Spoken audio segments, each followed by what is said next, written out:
लाखों करोड़ों दरूद मोहम्मद मुस्तफ़ा सल्लल्लाहु अलैहि वसल्लम, उनकी आल पर, उनकी औलाद पर, उनकी उम्मत पर।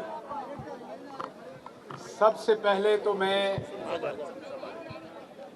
आप सब बहनों और भाइयों का शुक्रिया अदा करता हूं, जो मोहब्बत, जो इज्जत आपने बख्शी उसके लिए। ज़रा खामोश रहिएगा प्लीज़, ज़रा खामोश रहिए प्लीज़, खामोश रहिएगा।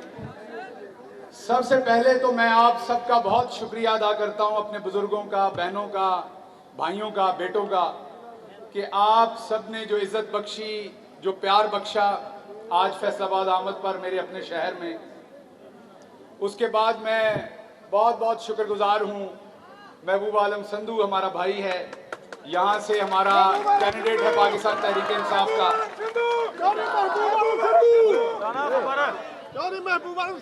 महबूब आलम संधू साहब, उनकी टीम, और फिर इस हल्के से जो हमारे एमएनए हैं कमोका साहब, फैज़ कमोका साहब की भी बहुत मोहब्बत। उसके साथ हमारे दूसरे अकाबरीन भी, हमारे एमएनए शेख साहब, दूसरे तमाम एमएनएज, एमपीएज, उन तमाम ने जो रिस्पेक्ट दी, मोहब्बत दिया, प्यार दिया कप्तान के सिपाही होने के नाते, उन सब का बहुत शुक्रगुजार हूँ। हमारी खवातीन विंग, उनका बहुत शुक्रिया। हमारे वुकला, उनका बहुत शुक्रिया। हमारे मीडिया के दोस्त जितने भी जर्नलिस्ट हैं, जो आजकल बड़े मुश्किल हालात में अपने फ़राइज़ अंजाम दे रहे हैं, और इन्होंने देखा कि मैं खुद तो बयान देते हुए इनके साथ सख्ती नरमी होती है, लेकिन जब इनके ऊपर किसी किस्म की, भले मेरी हुकूमत में, भले किसी और हुकूमत में सख्ती हो, तो मैं इनके कंधे से कंधा मिला के इनके साथ खड़ा होता हूँ। तो मेरे मीडिया के दोस्तों का भी बहुत शुक्रिया, यूथ विंग, आईएसएफ, इनका बहुत शुक्रिया तशरीफ लाने का। अब मैं दो तीन बातें आपसे करना चाहता हूं, मुख्तसर बात करूंगा। देखिए, बात यह है कि सियासत तो पाकिस्तान में बड़े अरसे से हो रही है। सियासत खोखले नारों से शुरू होती है, हुकूमत मिलती है, चंद लोग ओहदों पे विराजमान हो जाते हैं, गरीब का फिर कोई नहीं सोचता, वो वहीं रह जाता है। फिर वो 5 साल वो लोग अपनी शक्लें नहीं दिखाते, उनके प्रोटोकॉल्स, उनके आगे पीछे लोग, और 5 साल के बाद फिर इलेक्शन से कुछ 6 महीने पहले वो दोबारा आवाम में आते हैं। जब हुकूमत निकलती है ऐवान से, तो अमूमन लोग उसे बुरा भला कह रहे होते हैं। उनके जो नुमाइंदे होते हैं वो प्रेशर में होते हैं। जो वजीर आज़म रहा होता है वो गैर मकबूल होता है, और अमूमन वो इलेक्शन हारते हैं, और दूसरी पार्टी जो अपोजिशन में होती है उनकी चढ़ाई होती है। यही सोचकर इस इम्पोर्टेड सरकार ने खरीदो फरोख्त की, खरीदो फरोख्त करके ज़मीर खरीदे। ज़मीर बेचने वालों ने ये सोचा कि मंडी तो पहले से लगती आई है, कौन जानता है, जब अंग्रेज़ ने हमारी इस सरजमीन पर कब्जा किया था तो उसने भी ज़मीर खरीदे थे, तब भी ज़मीर बिके थे। ये जो बहुत अशराफिया आज आपको नज़र आ रही है, इनमें से ज़्यादातर के जो आबाओ अजदाद थे, इन्होंने उस वक्त ज़मीर बेचे थे, उस वक्त लौटे हुए थे। किसी ने जंग आज़ादी की जंग में गद्दारी की थी, तो किसी ने किसी और मरहले पर अपनी कौम के साथ गद्दारी करके अपना ज़मीर बेचा था। किसी को मुरब्बे मिले, किसी को घोड़े पाल मुरब्बे मिले, तो किसी को सनतें मिली। उस वक्त भी गरीब पीछे रह गया और वो अशराफिया आगे निकल गई। आज फिर उनकी जो आने वाली नस्लें हैं, उन्होंने सोचा कि दोबारा ज़मीर बेचो। हमारी कौन सी पहली नस्ल बेच रही है, तो 7वीं 8वीं नस्ल ज़मीर बेच रही है। इस बार इमरान खान के खिलाफ ज़मीर बेचो। ड्राइंग रूमों में बैठ के कहा जाता था कि आवाम बस महीना 2 महीने याद रखती है, उसके बाद कौन याद रखता है। जितने चौड़े टायरों वाली आपकी गाड़ी होती है, उतनी आवाम आपके पास पीछे भागती है। तो आप ज़मीर बेचें, उससे नोट लें, उन नोटों से कुछ ज़मीर खरीदें, हल्के के अंदर जो बिकने वाले कुछ ज़मीर होते हैं, और चौड़े टायरों वाली गाड़ी लें और हल्के में भगा दें, तो फिर आवाम आपके पीछे और वोट देगी, और फिर जीत के नए सिरे से ज़मीर का सौदा शुरू कर दें। ये सब कुछ मैंने अपनी आंख से इमरान खान के राइट कंधे के पीछे खड़े होकर ये सब कुछ होते हुए देखा। मैंने वो तमाम मकरूज चेहरे देखे जो इमरान खान को उन दिनों में, एक सेकंड आराम से बात सुनिए, आराम से बात सुनिए। मैंने ये तमाम मकरूज चेहरे इमरान खान को उन दिनों में धोखा देते देखे। मैंने ये देखा कि किस तरीके से कोई बहाना बना रहा है गवर्नेंस का। किसी को अचानक महंगाई याद आ गई थी, किसी को लग रहा था कि आटा 40 से 50-55 हो गया है, तो अब हमने इमरान खान के साथ नहीं चलना, ज़मीर बेचना है। आज आटा 100 रुपये से ऊपर हो गया है, उन्होंने ज़मीर आज बर्फ से लग गया हुआ है। वो आज ज़मीर नहीं बेचना चाहते क्योंकि सौदा कर चुके हैं, सदागरों के पास गिरवी पड़े हुए हैं। तो मैंने इमरान खान को हर रोज़ इस माफिया के साथ लड़ते देखा। मैंने ज़मीर बिकते देखे। इमरान खान के पास रिपोर्टें आती थी, जैसे आप टीवी में रिपोर्ट देखते हैं मौसम की, आज सिब्बी में दर्जा हरारत ये है तो कराची में ये है, तो रिपोर्ट्स आती थी किस शहर से कितने ज़मीर बिके। मैं क्योंकि उनके बहुत साथ होता था वज़ीर आज़म के दफ्तर में, तो मुझे कुछ चीज़ें ज़ाहिरी बात पता लगती थी। तो एक दिन फैसलाबाद की भी रिपोर्ट आई, फैसलाबाद के भी दर्जा हरारत का पता चला कि यहाँ भी ज़मीर बिक गए हैं। ये ताड़ी वाली नहीं, शेम वाली गल। और ये हमारे लिए शर्मिंदगी की बात है, ताली वाली बात नहीं है। बड़ी शर्मिंदगी की बात है कि ये फैसलाबाद वो शहर है जहाँ टेक्सटाइल का मजदूर भी अपने हाथ की मेहनत से पैसा कमा के खाता है शाम को रोजी। यहाँ का किसान भी अपने हाथ से हल चलाकर पैसा कमा के खाता है। यहाँ का इवन फकीर जो है वो भी हाथ हिला के कमाता है, किसी की पीठ में छुरा नहीं घोंपता। लेकिन बदकिस्मती से इस शहर में चंद ऐसे लोग पैदा हो गए, मैं ये कहूँगा कि जिनकी नस्लों ने पहले भी ज़मीर बेचे हुए थे, नई बात नहीं थी, और इस पीढ़ी में उन्होंने दोबारा बेचे। तो जब इमरान खान को ये पता चला कि फैसलाबाद एक ऐसा शहर जिसकी टेक्सटाइल को इमरान खान ने मुद्दतों के बाद रिवाइव किया, यहाँ पर पावर लूम्स कबाड़ के भाव बिकी थी या नहीं बिकी थी, यहाँ का किसान मुसीबत में था या नहीं था। इमरान खान ने किसान हो, ताजर हो या मजदूर हो, सबका हाथ पकड़ के उसे ऊपर उठाया। और जब मुझे पता चला वहां खड़े होके कि मेरे शहर के लोगों ने भी ज़मीर बेच दिया है, तो उस दिन मैंने अल्लाह से वादा किया था कि मैं इमरान खान के साथ बेवफाई नहीं करूंगा।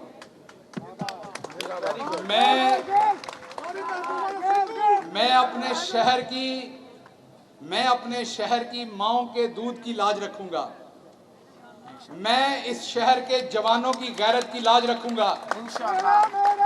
मेरी औकात थोड़ी हो या ज्यादा हो, मैं अपना ज़मीर इमरान खान के खिलाफ नहीं बेचूंगा। चौधरी शहबाज गिल, चौधरी शहबाज गिल, बात करने दीजिएगा।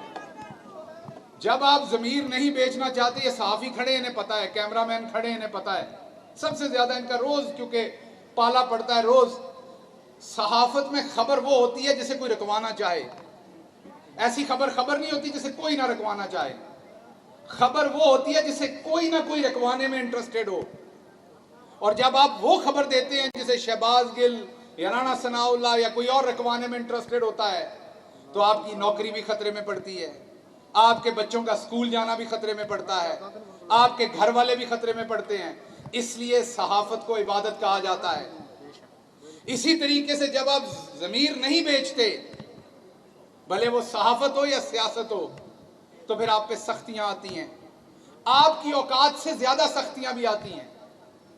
आपकी जितनी अल्लाह ने औकात दी होती है उससे ऊपर भी सख्तियां आती हैं। लोग आपका तमस्खर उड़ाते हैं, कोई आप पे हंसता है, कोई आपका मजाक उड़ाता है।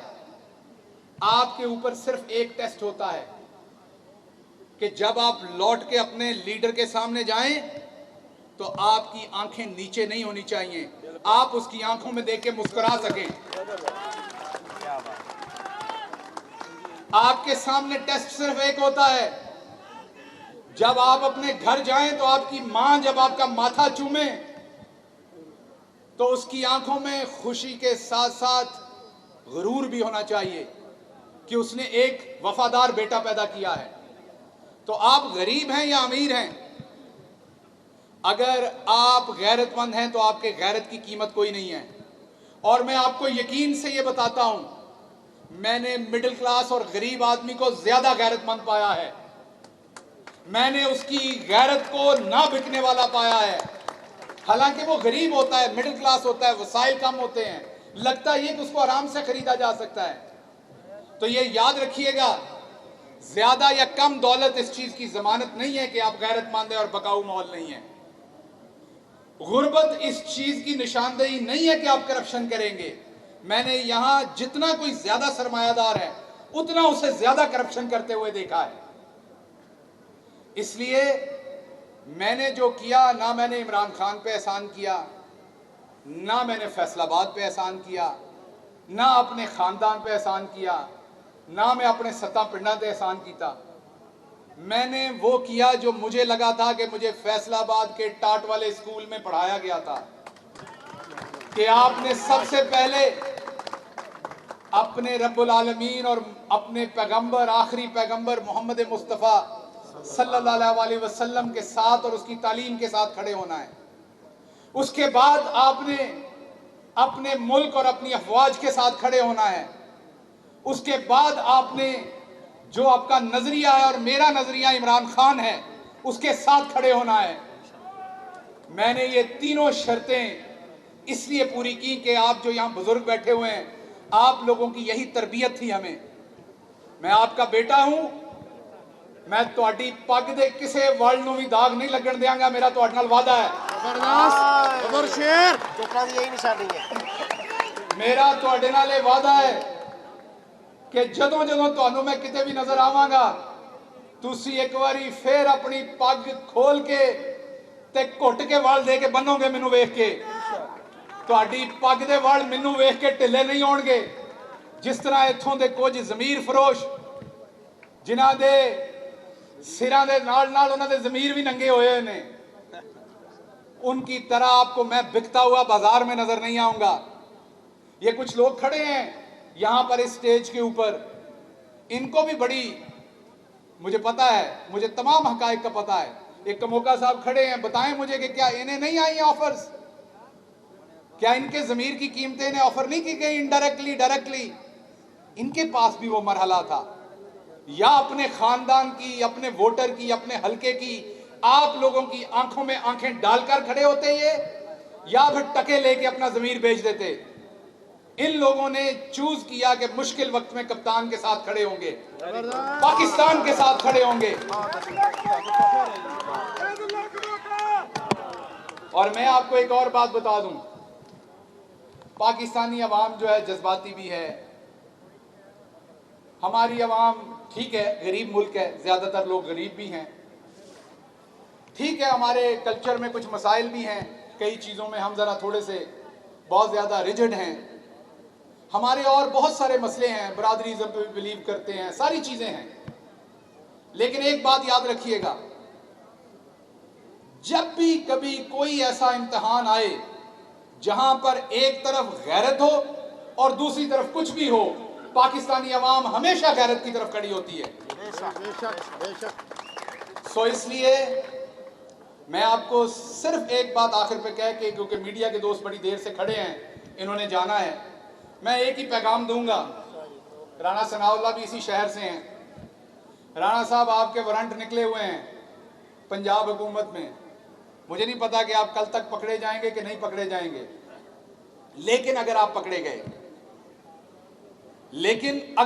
गए तो मैं फैसलाबाद में खड़े होकर आपसे वादा करता हूं, आपको नंगा करके कोई नहीं मारेगा, और अगर मारेगा तो मैं उसके खिलाफ खड़ा होऊंगा। गैरतमंद लोग दूसरों की शलवारें नहीं उतारते। गैरतमंद लोग सर और दूसरे लोगों का जो नंग है उसको ढांपते हैं। अगर आप कल पकड़े गए तो मेरी हुकूमत है पंजाब में, मेरी पार्टी की, मैं बाहर खड़ा हूंगा वहां जाके कि कोई आपको नंगा ना कर सके, कोई आपको मार ना सके। ये मेरा आपसे वादा है। आप पर कोई ऐसा सियासी केस नहीं बनेगा जो आपने काम ना किया हुआ हो, क्योंकि इमरान खान शराफत की पॉलिटिक्स के ऊपर यकीन रखता है। इमरान खान इंसाफ की पॉलिटिक्स पे यकीन रखता है। इमरान खान ने हमें यह सिखाया है कि खानदानी लोग कौन होते हैं और वो क्या करते हैं। इसलिए मैं पूरी मुस्लिम लीग नून को यह कहता हूं कि आपको भी पता है जिस दिन इलेक्शन हुए इमरान खान 2/3 अक्सरियत से जीत के आएगा।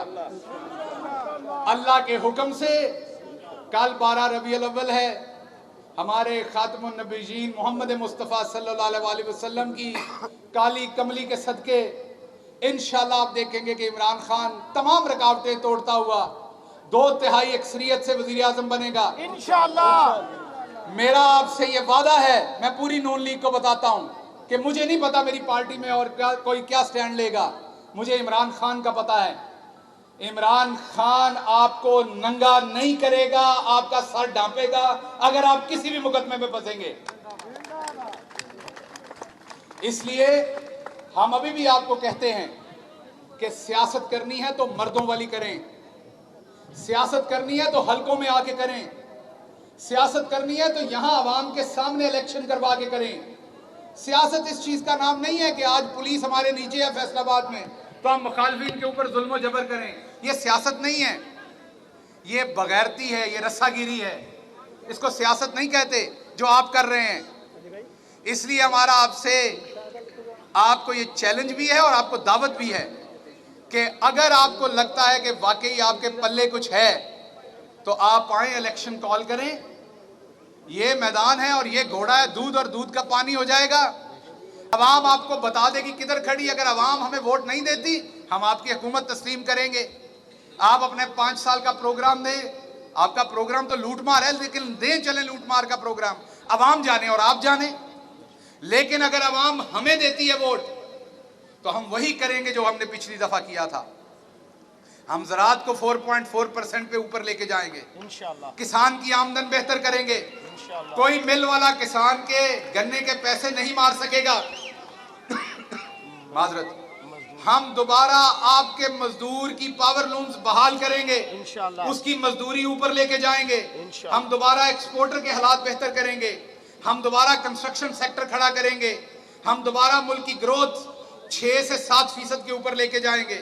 हम दोबारा ओवरसीज पाकिस्तानी, समुंदर पार पाकिस्तानी जो असल में हमारा मुल्क चला रहे हैं, जिनके पैसे से असल में ये मुल्क चल रहा है, दोबारा उनकी इज्जत, उनका वोट का हक बहाल करेंगे।